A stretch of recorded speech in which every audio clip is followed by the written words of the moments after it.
Supreme কোর্টের চাপের মুখে গত সপ্তাহে 2016 এসএসসির নবম দশম এবং একাদশ দ্বাদশের দাগি শিক্ষকদের তালিকা প্রকাশ করেছে স্কুল সার্ভিস কমিশন। এবার এসএসসির গ্রুপ সি ও গ্রুপ ডি দাগিদের পূর্ণাঙ্গ তালিকা প্রকাশের নির্দেশ দিল হাইকোর্ট। বিচারপতি অমৃতা সিনহা নির্দেশ দিলেন, গ্রুপ সি ও গ্রুপ ডি র্যাঙ্ক জাম্প করা, প্যানেলের বাইরে থেকে চাকরি পাওয়া এবং যাদের ওএমআর মিসম্যাচ করেছে তাদের পূর্ণাঙ্গ তালিকা প্রকাশ করতে হবে স্কুল সার্ভিস কমিশনকে।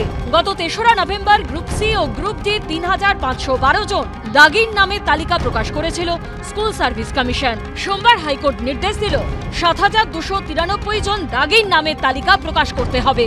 পাশাপাশি বিচারপতি নির্দেশ দিয়েছেন, দাগির নাম, রোল নম্বর, বাবার নাম, তিনি কোথায় কর্মরত ছিলেন সেই সংক্রান্ত বিস্তারিত তথ্য প্রকাশ করতে হবে তালিকায়।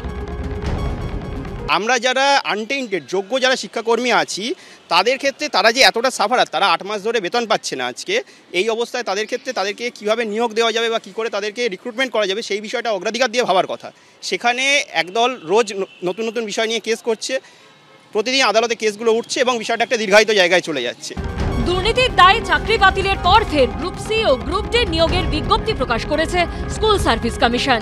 গ্রুপ সি শূন্য পদ 2989 ও গ্রুপ ডি 5489। সূত্রের খবর, প্রায় 8000 শূন্য পদের জন্য ইতিমধ্যেই আবেদন করে ফেলেছেন প্রায় 8 লক্ষ। একদিকে যখন নতুন নিয়োগে তোড়জোড় চলছে, তারই মধ্যে এবার গ্রুপ সি ও ডি দাগিদের পূর্ণাঙ্গ তালিকা প্রকাশের নির্দেশ দিল হাইকোর্ট। মমতা বন্দ্যোপাধ্যায়ের ঠিকুচিতে চাকরি দেওয়ার কথা লেখা নাই, তিনি চাকরি দেবেন না।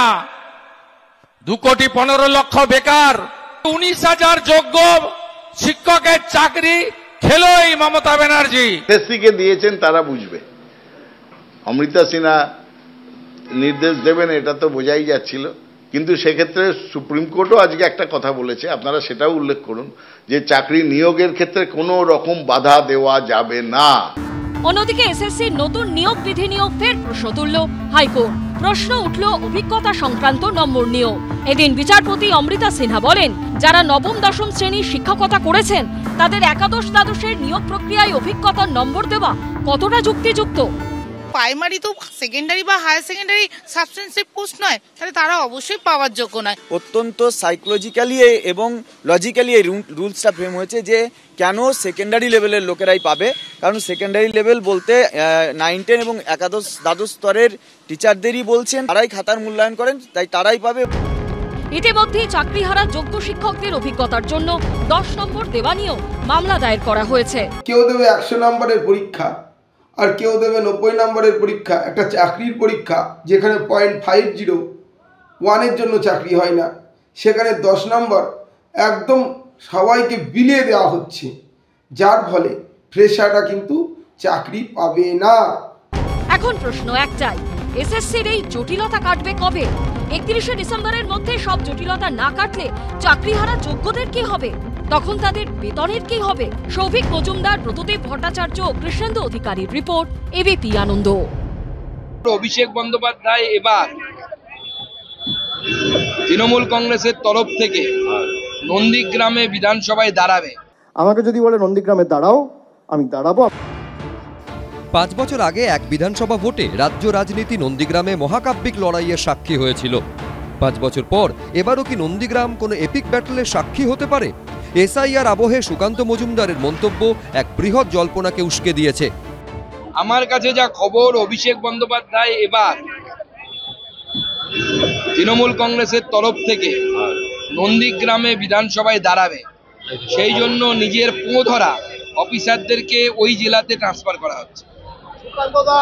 ওনার উপমুখ্যমন্ত্রী হওয়ার খুব শখ, সেই উপমুখ্যমন্ত্রী হবার জন্য উনি নন্দীগ্রামে বিধানসভায় দাঁড়াবেন বলে আমার কাছে খবর আছে। সোমবার পাল্টা জবাব দিয়েছেন অভিষেক বন্দ্যোপাধ্যায়। সুকান্ত মজুমদারকে বলুন, ওটা ওনার মনের সুপ্ত বাসনা হতে পারে, কিন্তু তৃণমূলের আভ্যন্তরীণ বিষয়টা তৃণমূলের উপর ছেড়ে দিক। আমাকে দল যেভাবে যেখানে কাজে লাগাবে আমি সেখানে সেভাবে কাজ করব। আমাকে যদি বলে নন্দীগ্রামে দাঁড়াও, আমি দাঁড়াবো। আমাকে যদি বলে দার্জিলিংয়ে দাঁড়াও, আমি দাঁড়াবো। আমি অন রেকর্ড বলছি। আর সুকান্ত মজুমদার যদি অতই পারদর্শী হতো তাহলে 8000 ভোটে জিততো না। 2021-এ নন্দীগ্রামে 2 হাই প্রোফাইল প্রতিদ্বন্দ্বীর হাই ভোল্টেজ লড়াই দেখেছিল রাজ্য। নন্দীগ্রামে শুভেন্দু অধিকারীর বিরুদ্ধে ভোটে লড়েছিলেন মমতা বন্দ্যোপাধ্যায়। বিজেপির বঙ্গ দখলের স্বপ্ন ভেঙে চুরমার হয়ে গেলেও নন্দীগ্রামে বাজিমাত করেছিলেন শুভেন্দু অধিকারী।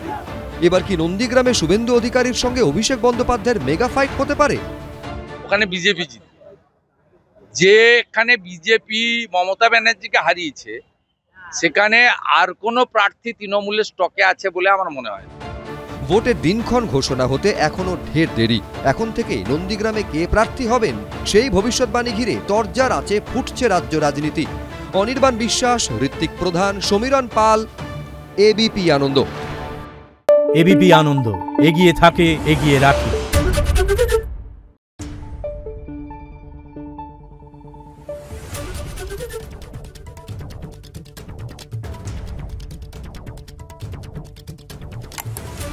Thank you.